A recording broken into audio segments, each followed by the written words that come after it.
Que Dieu soit glorifié. Voilà.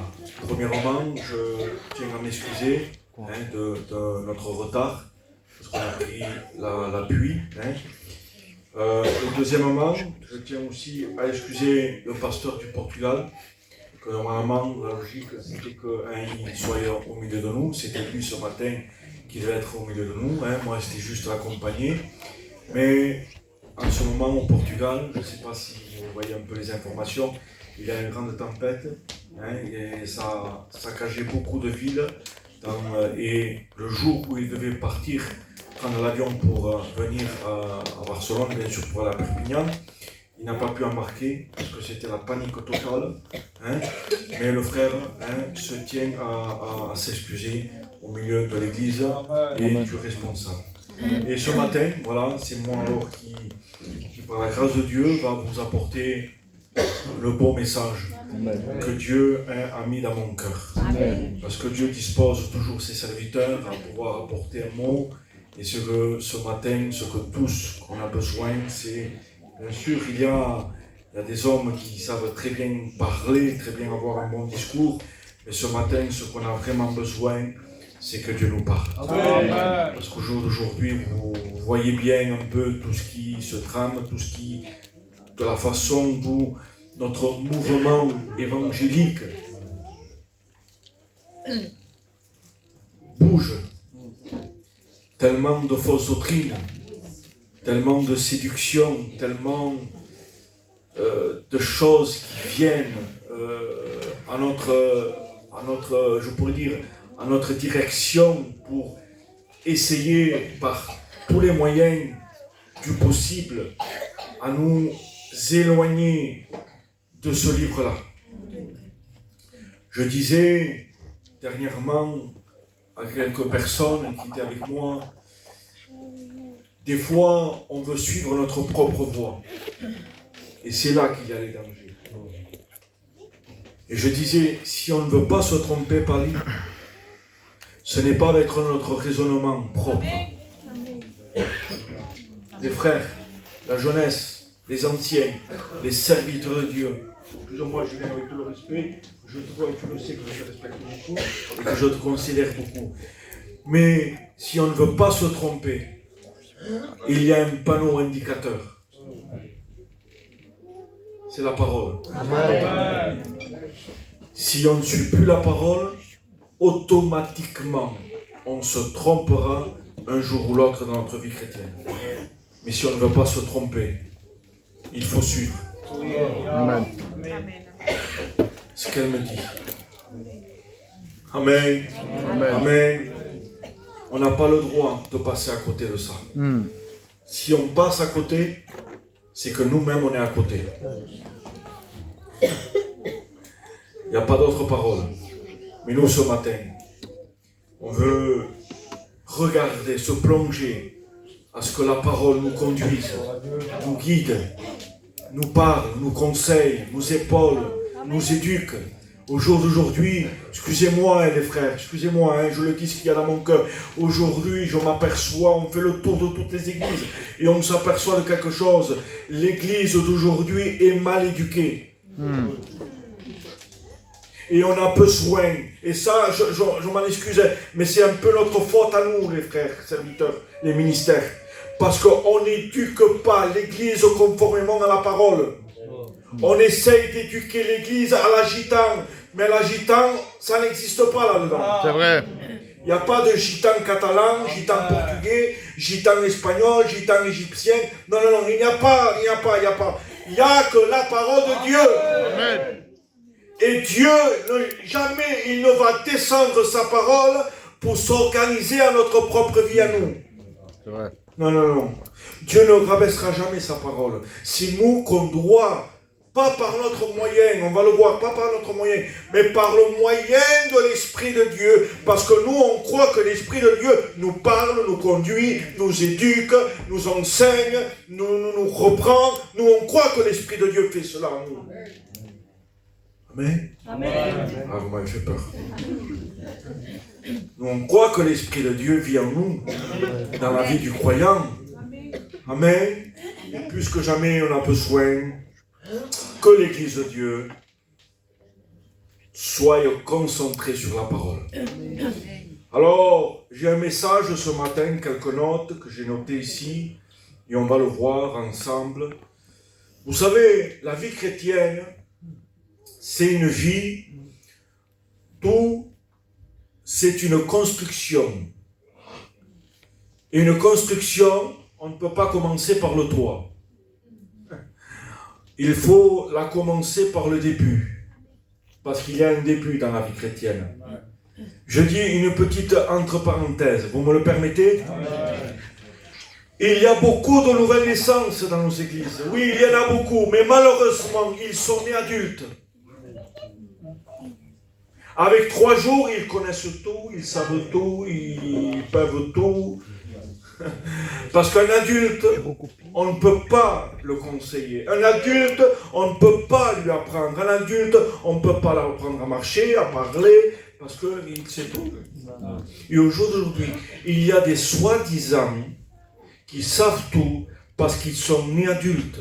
Alors que la parole nous dit de naître de nouveau. Amen. C'est-à-dire que j'existais pas et aujourd'hui j'existe. C'est pas ta grande capacité qui fait de toi ce que tu es. Ce que tu es, ça va être ce que toi tu vas vivre là. Amen. Amen. Amen. Amen. Et on a besoin, non pas de commencer notre construction de notre vie chrétienne par le toit. Parce qu'il y en a, excusez-moi les jeunes, hein, pour ceux qui sont jeunes dans le ministère. Hein. Mais Julien, moi ça m'effraie, ça me dépasse. Et tu le sais mon raisonnement. Des jeunes serviteurs qui n'ont pas encore commencé, qui n'ont pas encore posé le premier pied à JR, que déjà ils se considèrent, moi je suis évangéliste. Moi je vais être enseignant. Moi je vais bien exhorter. Bon, allez. Ils n'ont pas encore compris. Déjà, eux, ils se voient avec un toit plat, un toit pointu, un toit sur le côté, alors que déjà, la première chose, c'est en bas. Amen. Aujourd'hui, beaucoup cherchent des noms. Mais le nom, vous savez, aujourd'hui, il y est, demain, il n'y est plus. Hein. Oui. Ce qui reste, c'est ta vie. C'est ta relation. C'est toi avec lui, tout seul. Pas de frère, pas de serviteur, non. C'est toi avec lui. Et lui avec toi. Amen. Amen. Vous savez, je prends cette illustration qui est un peu drôle, mais un peu véritable. Pour vous dire que parfois, les femmes ont parfois raison. Quand on achète un meuble, que ce soit à Bulle, Conforama, Ikea, on achète un meuble, et nous on a tendance, quand on ouvre le carton, à vouloir monter le meuble sans lire la notice. Oui. Et notre femme nous dit, mais regarde la notice, regarde comment c'est monté, regarde comment c'est fait, où est le début, le milieu et la fin.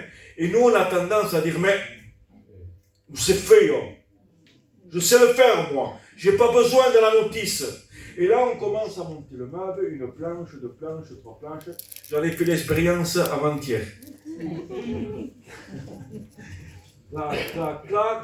Et au fur et à mesure qu'on monte, comme moi je veux faire à ma façon, à ma vision, à mon intelligence, je dis à quelle planche va qui, à quelle prise qui. Et une fois qu'on le monte, au fur et à mesure, on dit ah, je me suis trompé de plan, c'est pas le bon côté. On démonte, on refait, et à la fin, on s'aperçoit qu'il reste, vous avez une petite bourse, et il y a 10 vis. Et nous, on n'en met que 4, et il en reste 6, et on dit, ah, ils sont gentils, hein. Parce qu'ils ont mis 6 vis en plus, pas les somblaves. Mais en réalité, non, c'est pas qu'ils sont gentils, c'est qu'ils ont mis 10 vis, parce que les 10 vis doivent être utilisés. Et dans la parole de Dieu, c'est ça. Un texte ne nous intéresse pas juste les premières paroles du texte. C'est tout le texte entier. Amen. Parce qu'après, on se aperçoit quoi? Que le meuble est mal monté. Après, qu'est-ce qu'il faut? Il faut le démonter. Et là, la femme, là, qu'elle te disait, Tu lui dis, je te l'avais dit de lire la notice, de regarder le plan. Tu veux le faire à ta façon, maintenant tu m'as cassé le meuble. C'est ce qui m'est arrivé, je l'ai cassé. Parce que j'ai voulu faire à ma façon. Mais ce n'est pas notre façon que Église de Dieu. Et là on revient sur la parole de Dieu. Ce n'est pas notre façon qu'on doit faire. Non, non, on se trompera toujours. Malgré que je sais le faire. Il faut toujours compter sur lui. Amen. Parce que c'est notre raison de vivre. C'est notre façon de faire. C'est lui. C'est pas moi qui dois faire quelque chose. Parce que quand moi je le fais, malgré mon bien vouloir, ça va être toujours un échec. Et si je veux que ma vie ne soit pas un échec, et vous les jeunes ministères, vous allez monter là bientôt, effacez-vous. Je dis toujours à des jeunes que j'ai pris avec moi en mission, ça a été toujours comme ça, qui doivent monter à JN, dans un mois et demi, toujours, je leur ai dit, les frères, écoutez, que votre ministère ne vous change pas.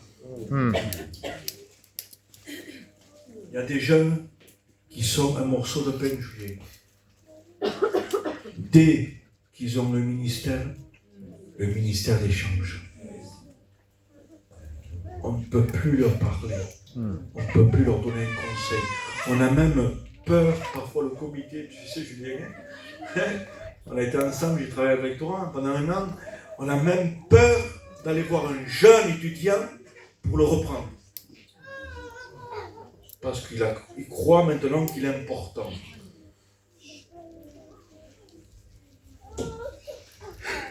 Alors les jeunes, que le ministère ne change pas, que JN ne vous fasse pas tourner la tête. Parce qu'au jour d'aujourd'hui, c'est ce que les gens recherchent. La grandeur. La grandeur en la hauteur. Et on va le voir au travers de la parole de Dieu. Et ça va être ce matin, on va parler du fondement. C'est beau avoir un toit. Mais s'il n'y a pas le fondement d'une vie chrétienne, ça ne tient pas. Et on va lire une lecture, si vous me le permettez, dans Colossiens 2, 4. On va commencer là. Voilà ce que dit la parole de Dieu.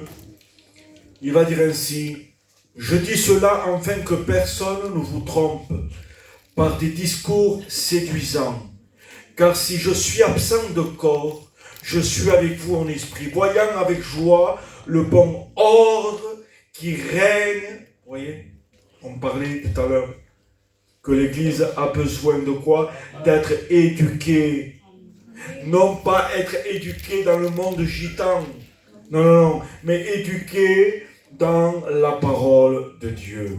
En voyant avec joie de bon ordre qui règne parmi vous et la fermeté de votre foi en Christ, ainsi donc, comme vous avez reçu le Seigneur Jésus-Christ, marchez en lui, étant enraciné et fondé en lui, et affermi par la foi, d'après les instructions qui vous ont été données, en abondante action de grâce.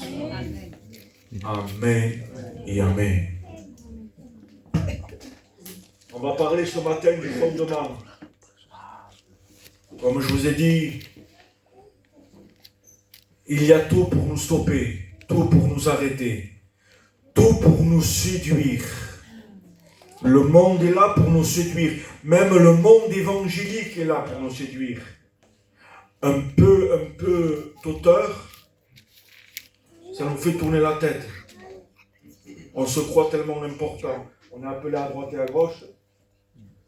Sans compter, je ne dis pas de nom, mais on a quelques jeunes, ils sont appelés à droite à gauche.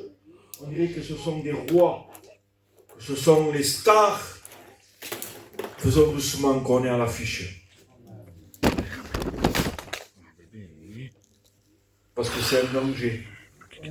Ça peut nous donner un certain titre pour les hommes, mais aux yeux de Dieu, Dieu parfois est triste avec certains caractère de certains chrétiens.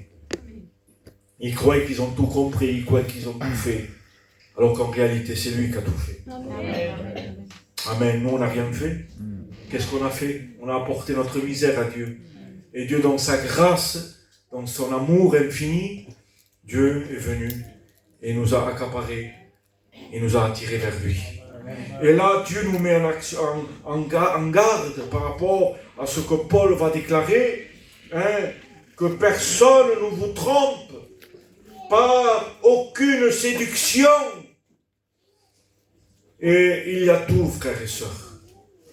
Si on ne veille pas sur notre propre vie, il y a un danger, les frères, les sœurs, Église de Dieu. C'est pour ça que plus que jamais, on veut être vraiment en garde, vraiment concentré sur notre marche, sur, on va dire, sur notre vie chrétienne au quotidien.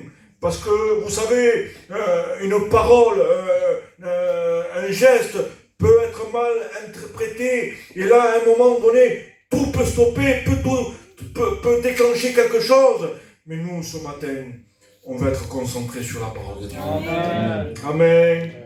Et là, je vais aller directement sur vraiment mon thème, c'est être enraciné et fondé en lui. Amen. C'est tellement important.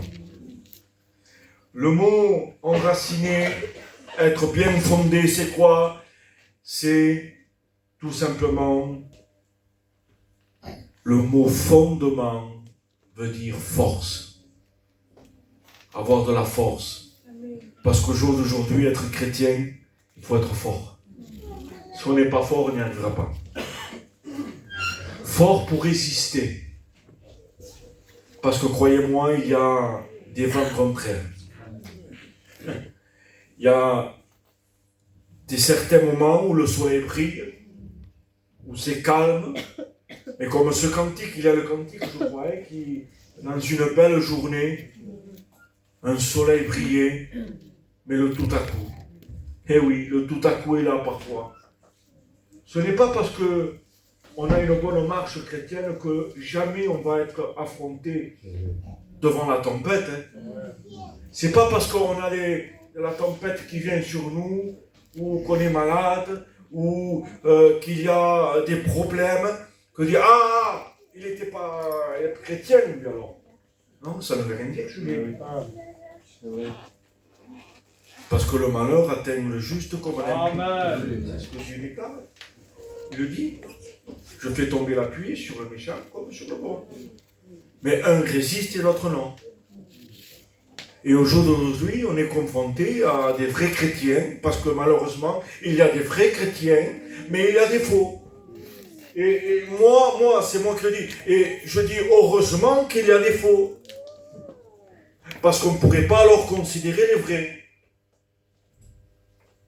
Dans une façon, il faut qu'il y ait des faux pour qu'on voie les vrais. Et les vrais, on les voit comment? Dans les moments les plus critiques. C'est là. Quand tout va bien, ça roule, ça marche, tout va bien, le soleil est bleu, le soleil brille, le ciel bleu, tout va bien. Mais c'est quand il y a les moments qui sont durs, des moments où il y a vraiment le vrai problème et qu'on voit des mères qui ont perdu un enfant et que malgré cette séparation, ils sont là, elles se tiennent là devant Dieu, qu'ils prient, ils font des jeûnes, ils veillent, ils sont là, ils aiment Dieu et ils suivent Dieu. Amen. Quand il y a des personnes qui sont touchées, moi, excusez-moi Joseph, moi je ne mets pas une valeur à Joseph. Je mets une valeur à sa foi. Amen. Parce que sa foi ne repose pas sur lui, mais sa foi repose en Jésus. Amen. Il ne s'est pas trompé. On met souvent une valeur à ce que nous sommes. Mais il faut savoir ce que nous sommes. On n'est pas chrétien parce qu'on a. Je suis chrétien parce que je joue le piano. Je suis chrétienne parce que je chante à la chorale. Mais si demain tu n'as plus tout ça, qu'est-ce que tu deviens? Je suis parce que j'ai. Et beaucoup au jour d'aujourd'hui sont parce qu'ils ont. Job n'était pas parce qu'il avait. Job, il n'était pas parce qu'il avait. Si on lit bien son récit, si on lit bien, Patrick, la parole de Dieu, qu'est-ce qu'il dit? Un frère peut le lire. Tu peux prendre Job 1. Tu vas lire ce que l'identité de Job, parce que Job, avant d'avoir, il était. Qu'est-ce qu'il était? Et c'est ce qu'on a besoin aujourd'hui dans nos églises, dans nos réunions. C'est ce qu'on a besoin des hommes et des femmes. On a besoin d'une église qu'ils ont une réelle identité, non pas pour ce qu'ils sont, mais pour ceux qui sont. Amen. Oui. Donc, qu'est-ce qu'il dit? Il y a eu dans le pays de Ur un homme qui s'appelait Job. C'était un homme intègre, droit, qui craignait Dieu. Voilà la différence. Il ne dit pas en premier, Job avait une richesse. Il avait 10 000 chameaux. Il possédait des terrains. Il avait des biens. Non. Sa vraie nature. Répète-le, le deuxième. Il était intègre. C'est ce qu'on a besoin au jour d'aujourd'hui. Des hommes et des femmes, une église intègre.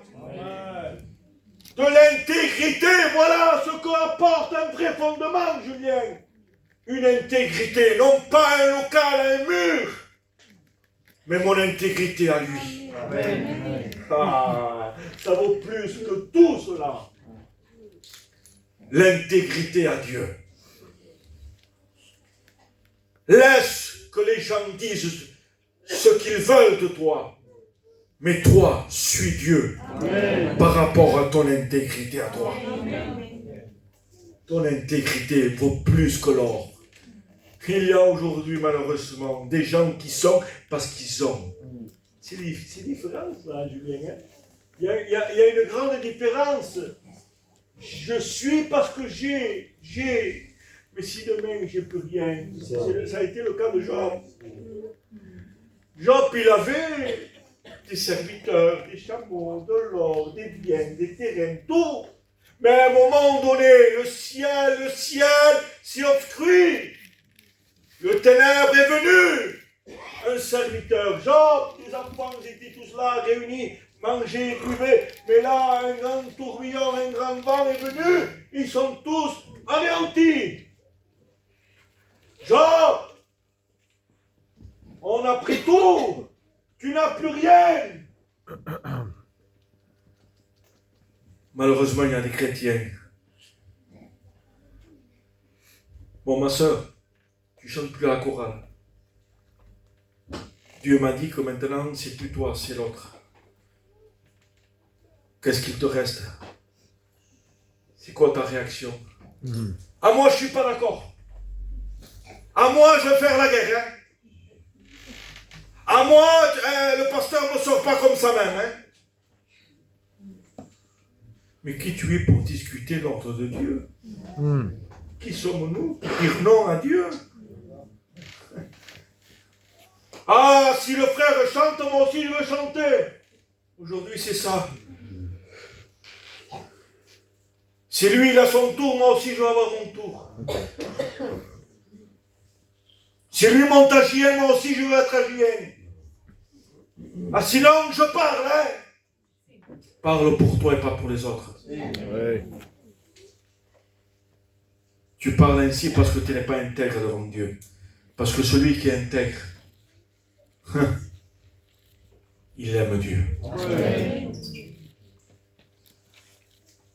Qu'il monte ou qu'il ne monte pas, qu'il chante ou qu'il ne chante pas, son identité parle pour lui. Amen.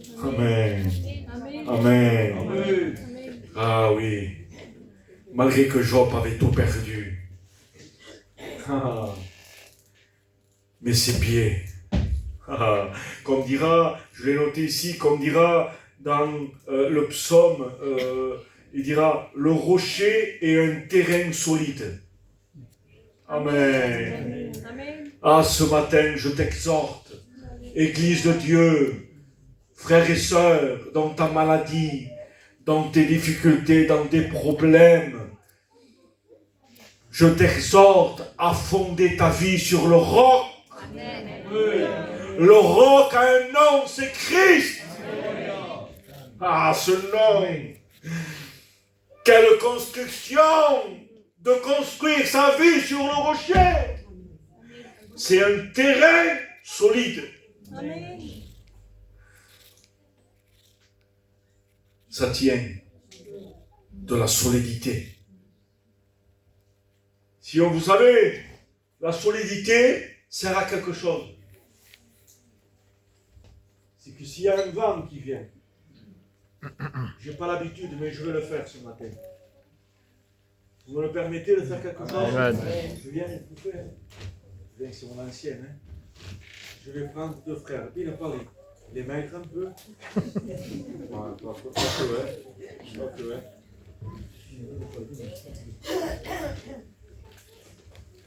Et le frère là,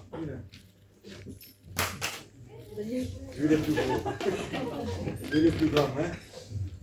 Lui c'est ma maladie, lui c'est ma difficulté, lui c'est mon problème, lui c'est ma séduction qui veut m'attirer, il veut me faire tomber, lui il est là chaque jour pour essayer, Julien, de m'anéantir, de me faire du mal, de m'écarter, de me briser.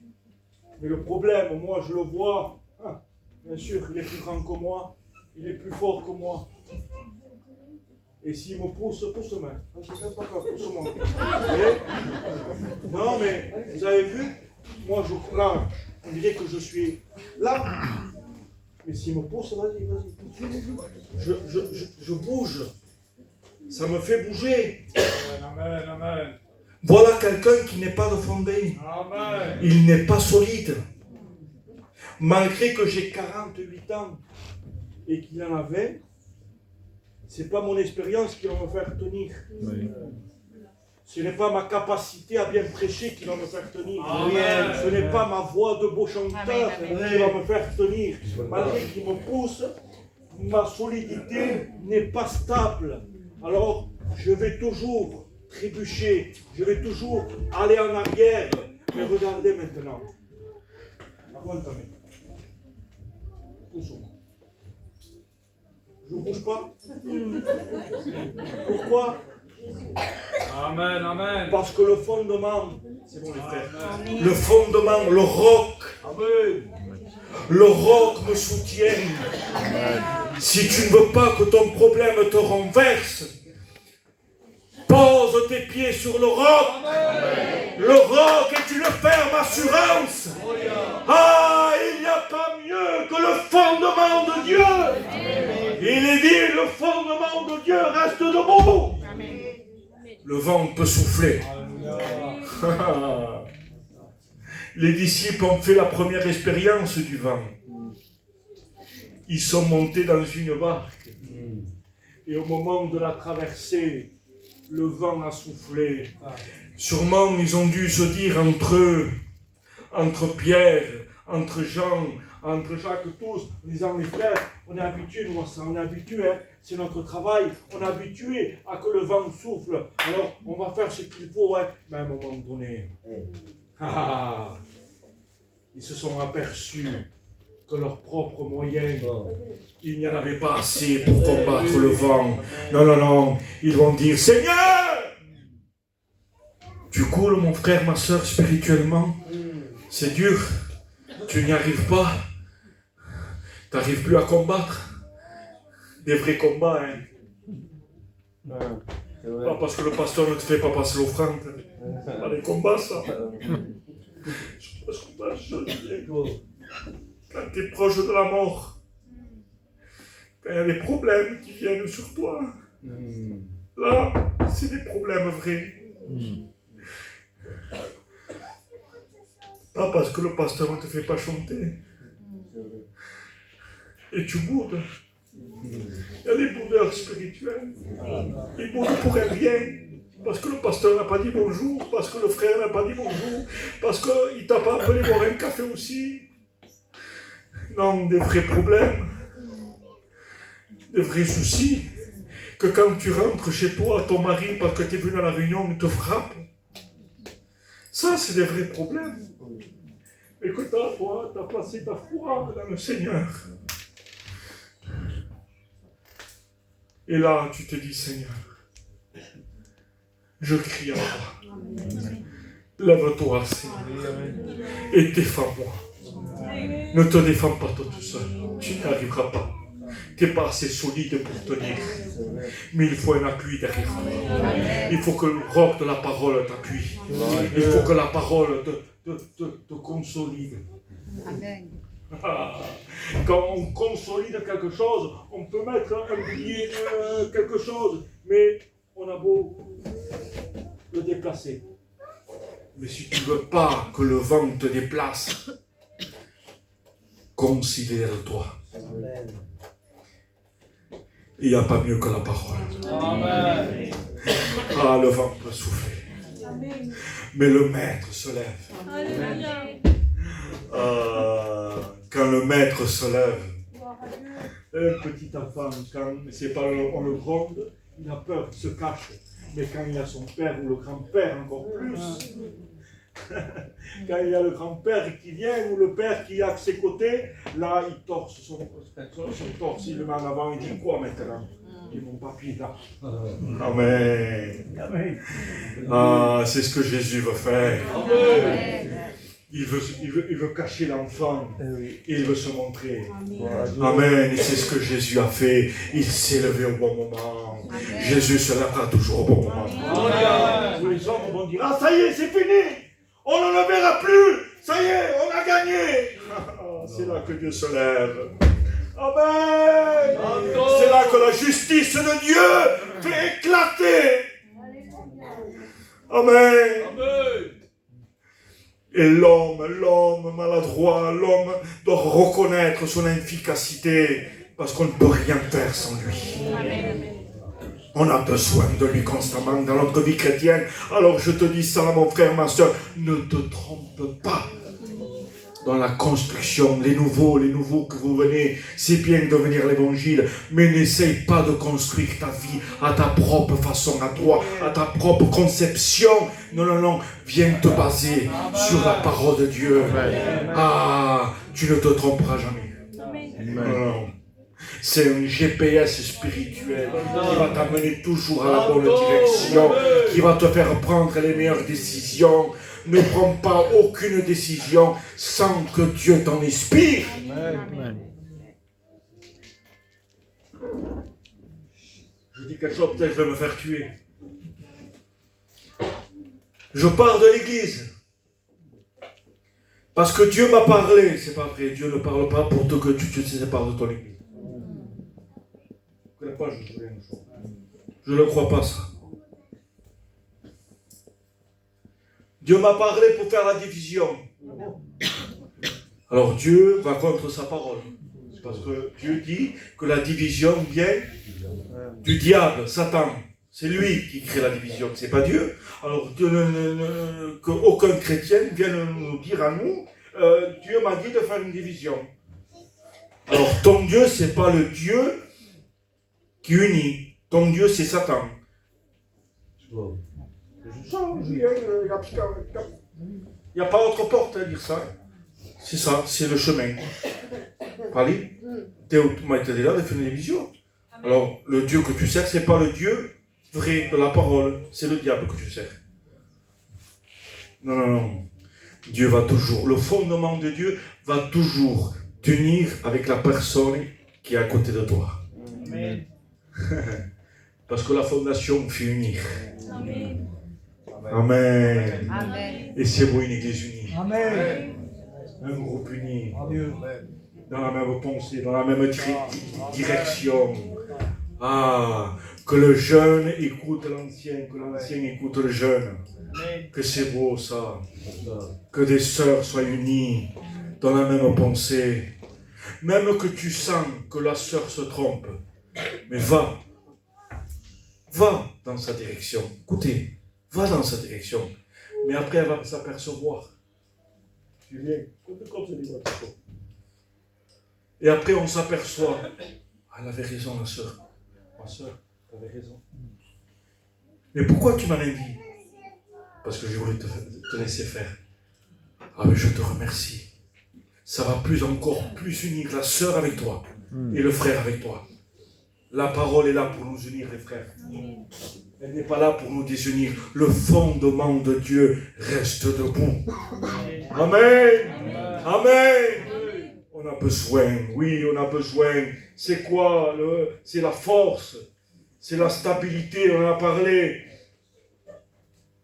C'est être bien établi. C'est quoi bien établi? C'est se sentir bien spirituellement. C'est pas un chant qui nous tient. C'est une vie avec lui. Une relation. Sans relation, on ne peut pas tenir. Impossible. Sans relation, on est vide. Et quand on est vide, on fait du mal. Quand on est vide, Patrick,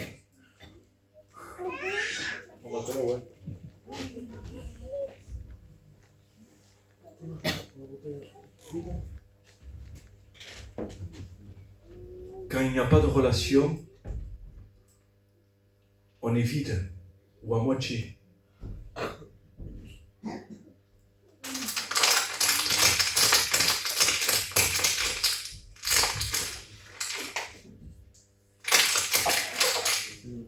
Ça fait beaucoup de bruit. Ça critique. Ça murmure. On est contre. On n'est jamais content. Mauvaise figure. On ne suit jamais. Pourquoi? Mais il y a de l'eau. Elle est à moitié. Mais regardez maintenant.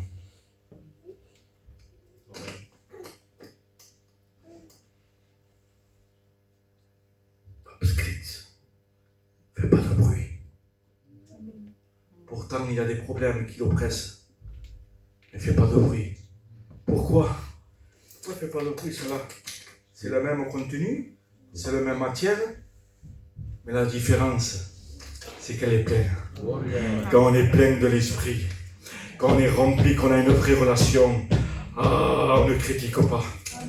On peut constater quelque chose, oui, c'est biblique ça. On constate quelque chose, Julien, et on peut le dire, oui, on peut le dire. Alors on constate, pasteur, moi je pense, frère, que ça c'est pas comme ça. On pourrait peut-être le changer, on pourrait peut-être améliorer. Ça, tu as le droit. Ça, on a le droit de le faire. Les frères et sœurs, on a le droit de le dire. Maintenant, de dire, tu vois, ce qu'il fait le pasteur, c'est pas bien. Si moi j'aurais été le pasteur, mais oui, tu l'as bien dit. Tu n'es pas le pasteur. Le pasteur, il y en a un. C'est qu'un seul pasteur. Amen. Et Dieu l'a établi. Quand on est rempli, on ne critique pas, on ne murmure pas, on ne parle pas. Les gens ont murmuré sur les tentes. Personne ne voyait. Oui. Mais le problème était là, c'est que personne ne voyait du camp. Que ses frères critiquaient, que le peuple critiquait Moïse, mais Dieu avait vu les critiques du peuple. Il a dit, Moïse, ton peuple te critique. Parce que quand on critique tellement pour faire du mal, on ne devient plus le peuple de Dieu. Dieu s'en éloigne de nous. Plus de relations. Et le manque de relations fait de nous des gens vides. Mais nous, on veut être remplis. Amen. Qui veut être rempli ce matin? Amen. Lève tes mains vers le ciel. Dis en fort Amen. Amen. Ah oui. Une vie cachée, une vie cachée, une vie cachée. C'est merveilleux, une vie cachée. Une relation cachée. Pas une relation ouverte à tout. T'as pour ça, Julien? Des personnes qui font voir qu'ils ont une certaine relation au travers une prière dans l'église. Pas la peine de prier. Vous savez, j'ai remarqué quelque chose ici. Madame, on le fait nous souvent. On dit le frère va prier pour la réunion. Mon Dieu, qu'est-ce qu'on n'a pas dit? Ils exposent toute leur vie, leur journée. Ils font des prières. Mon Dieu. Mais frère, on ne t'a pas dit ça. On t'a dit simplement, prie pour la réunion. Amen. Seigneur, je te place cette réunion. Bénis les serviteurs, bénis ton ouais, ta parole, les chants. Amen. 2 secondes. Mais ça dure. Ils expliquent merci pour ma relation avec toi. Merci pour ma vie. Je te ressens dans mes entrailles. Je te ressens, je ne sais pas où. Mais frères et sœurs, on n'a pas besoin d'exposer rien ici. C'est vrai. Vis ta vie cachée. Amen. Et tu verras la gloire de Dieu. Amen. Je disais au commencement, et je sais que les frères sont là pour le faire, l'Église a besoin d'être éduquée. Amen. Une éducation spirituelle. Moïse voulait voir la gloire. Je dis cette note. Moïse veut voir la gloire de Dieu. Bien. Qui ne veut pas voir la gloire de Dieu? Tout le monde veut voir la gloire de Dieu. La gloire de Dieu, c'est la réussite, c'est les victoires. Les victoires sur les combats, sur les difficultés, sur la maladie, sur tout. Si ou non? Amen. Restez concentrés là, hein, on va terminer bientôt. Là, ça s'est très bien passé jusqu'à présent. Laissez les petits enfants, c'est rien. Et Moïse veut voir la gloire, c'est-à-dire Moïse veut la victoire, Moïse veut la bénédiction, Moïse veut tout. Mais il va dire à Dieu, Dieu, je veux voir ta gloire. Oui. Et là, Dieu va lui dire, Moïse, tu ne peux pas voir ma face, mais tu vas regarder mon dos. Ton dos? Mais je ne veux pas voir ton dos. Mais Seigneur, moi je ne veux pas voir... non, je veux te voir face à face. Et Dieu lui dit, Moïse, non, tu ne peux pas. Je vais passer et tu vas voir mon dos. Mais il y a un processus, Moïse. Alors tu vas faire quelque chose. Tu vas te mettre dans le creux du rocher. Voilà où l'homme et la femme est appelés, d'en vivre dans le creux du rocher. Comme on dit en espagnol, no aparentar mucho. Beaucoup veulent apparaître, beaucoup. Efface-vous. Vivons une vie dans l'humilité. Et comme dit la parole, l'humilité précède la gloire. Amen. Et là, Moïse, alors, il n'a aucune autre façon. Qu'est-ce qu'il fait? Il se cache dans le creux du rocher. Et là, Dieu passe. Et là, Moïse, qu'est-ce qu'il voit? Il voit le dos. Vous savez qu'est-ce que Dieu lui apprenait à Moïse? Et c'est ce que Dieu veut nous apprendre à chacun de nous ce matin. C'est cette note que Dieu m'a inspiré. Et j'ai compris que Dieu avait raison. Parce que quand Dieu nous dit quelque chose, il a toujours raison. Amen. Il nous dit, si tu veux voir ma gloire, Nénène, habitue-toi à voir mon dos. Dieu me disait ça. Tu veux voir ma gloire, Laurent? Tu veux voir la victoire sur tes problèmes? Habitue-toi à voir mon dos. Amen. Parce que plus tu seras derrière moi, plus il y aura les victoires. Amen. Moïse, je voulais voir la face. Mais Dieu avait compris quelque chose. Moïse, si je suis derrière toi et que toi tu es devant, tu ne vas pas réussir. Le premier combat, tu vas aller par terre. Mais tant que moi je serai devant toi et toi derrière, alors la victoire sera remportée. Amen. Mon frère, ma soeur, c'est-à-dire que Dieu lui disait, Moïse, tant que tu marcheras derrière moi et que tu verras mon dos, la gloire sera là. La victoire sera là. La bénédiction sera là. Ah, il y a un processus dans notre vie chrétienne. On a un lieu caché, c'est la croix. Amen. La croix du calvaire, la croix qui a été la victoire pour Christ, elle est devenue pour nous un moyen de voir jour après jour la gloire de Dieu dans nos maisons, dans nos familles, dans notre foyer. Il y a des foyers malheureusement qui sont brisés. Pourquoi? Parce qu'il n'y a rien avec Dieu. C'est une vie locale. Une vie locale, mais ce n'est pas une vie locale qu'on a besoin, c'est une vie avec lui. Une vie cachée, une vie d'humilité. Il y a un processus. Eh oui. Parce que il y a des chrétiens qui sont malades. Malades spirituels. Manque d'équilibre. Il y a une maladie. C'est le manque de fer. L'anémie. L'anémie, c'est un manque de fer. Et l'anémie, qu'est-ce que ça produit? Des vertiges, des aboutissements. On perd l'équilibre, on ne se sent pas bien. Et il y a parfois des chrétiens comme ça, qui sont anémies. Ils ont un manque de fer spirituel. Mon frère, ma soeur, si tu es anémie, il y a la croix. Amen. Il y a la parole. Nourris-toi de la parole de Dieu. Amen. Il n'y a pas mieux nourriture que ça. Ne te réchauffe pas d'un feu étranger. Ah, tel pasteur, non, considère déjà tes pasteurs. Amen. Souvent, je vous dis, mais ça me chagrine. On voit un pasteur sur Internet, quel homme de Dieu. Mais tu ne vis pas avec lui, tu ne le vois pas. Tu le vois quand tu allumes sur Internet. Ah, mais sur Internet, tout le monde est voit fou. Tout le monde est beau, bien coiffé. Mais tu ne le vois pas le matin. Tu ne le vois pas l'après-midi. Tu ne le vois pas au travail. Tu ne le vois pas à la maison.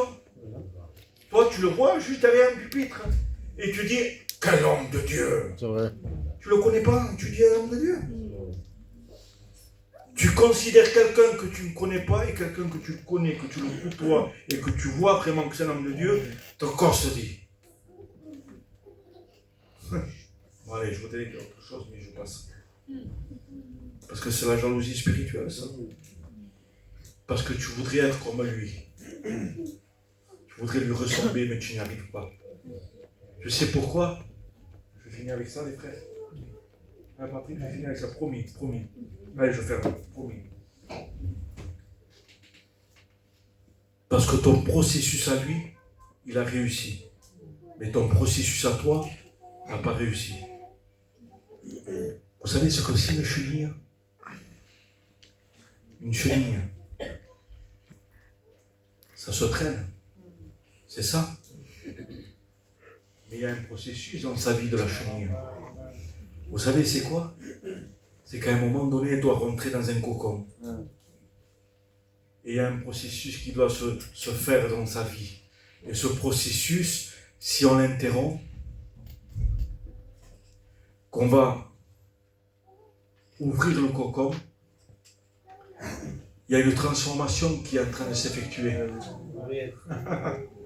Et si on interrompt le processus, qu'est-ce qu'il se passe?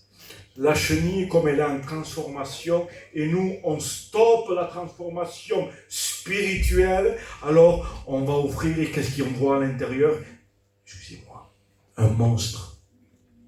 Et dans nos églises, malheureusement, il y a des personnes spirituelles qui n'ont pas fini le processus, ils se sont transformés en monstres spirituels.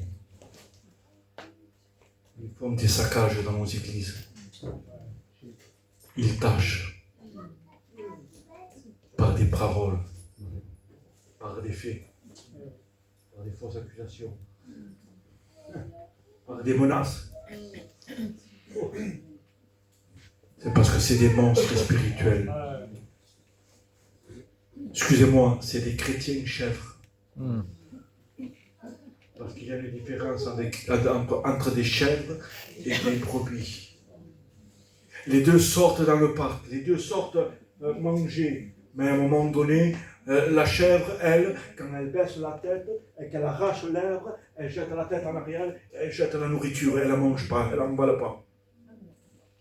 Ça, c'est des chèvres spirituels qui sont là, semblant de manger la parole, mais elles la rejettent tout.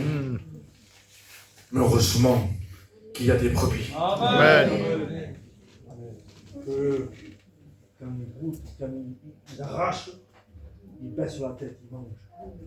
Ils mangent. Seigneur, je dois manger ça, l'injustice. Et je te dis, oui, mange l'injustice. C'est moi qui te rendrai justice. Amen. Seigneur, il nous critique. Lâche la critique. La critique leur retombera dessus. Amen. Et comme je l'ai dit, il y a des monstres spirituels. Parce qu'ils ont interrompu le processus de Dieu. La chenille, elle, doit rentrer dans le cocon. Et la fin de ce processus, et je termine avec ça, la fin de son processus, c'est qu'elle se transforme en papillon. Ah. Le vrai fondement de Dieu va nous faire résister jusqu'à la fin. Amen. Et comme dira la parole de Dieu, à un instant, les morts en Christ ressusciteront les premiers. Amen. Et nous les vivants. Ah, Dieu m'a donné un point sur ça, je dis, mon Dieu Seigneur, ça vaut ce que ça vaut, hein. Et moi je comprends ce que je comprends dans la parole de Dieu. Patrick, il dit, les morts en Christ ressusciteront premièrement. Et ensemble, on sera transformés. C'est ce que la Bible dit. Je ne me trompe pas là-dessus. C'est ça les frères. Dieu va nous faire la grâce que déjà, on ne va pas attendre d'être dans le ciel pour revoir ceux qui nous ont devancés, que déjà ici-bas, quand ils vont ressusciter, on les verra. Parce que nous, on avait toujours cette conscience, déjà, c'est en haut qu'on va les revoir. Non, non. Dieu va déjà nous faire la grâce de les revoir déjà ici-bas, parce que le texte dit bien, les morts en Christ ressusciteront premièrement. C'est-à-dire que la personne qui est chère à mon cœur, qui est partie, déjà ici-bas, je vais la revoir, et ensemble, on sera transformés en papillons. Amen. Et on prendra notre envol. Amen. Le vrai chrétien a une destination, c'est le ciel de gloire. Amen. Que Dieu soit béni. Amen. Voilà à quoi sert le fondement. Pas pour se faire un nom ici, pas pour avoir la plus grande étiquette, pas pour avoir quelque chose, une fonction, que la fonction ne te tienne pas, ne soit pas hors part. Il y en a beaucoup d'hors part. J'ai plus, je m'en vais. Ah ben va, Dieu te remplacera.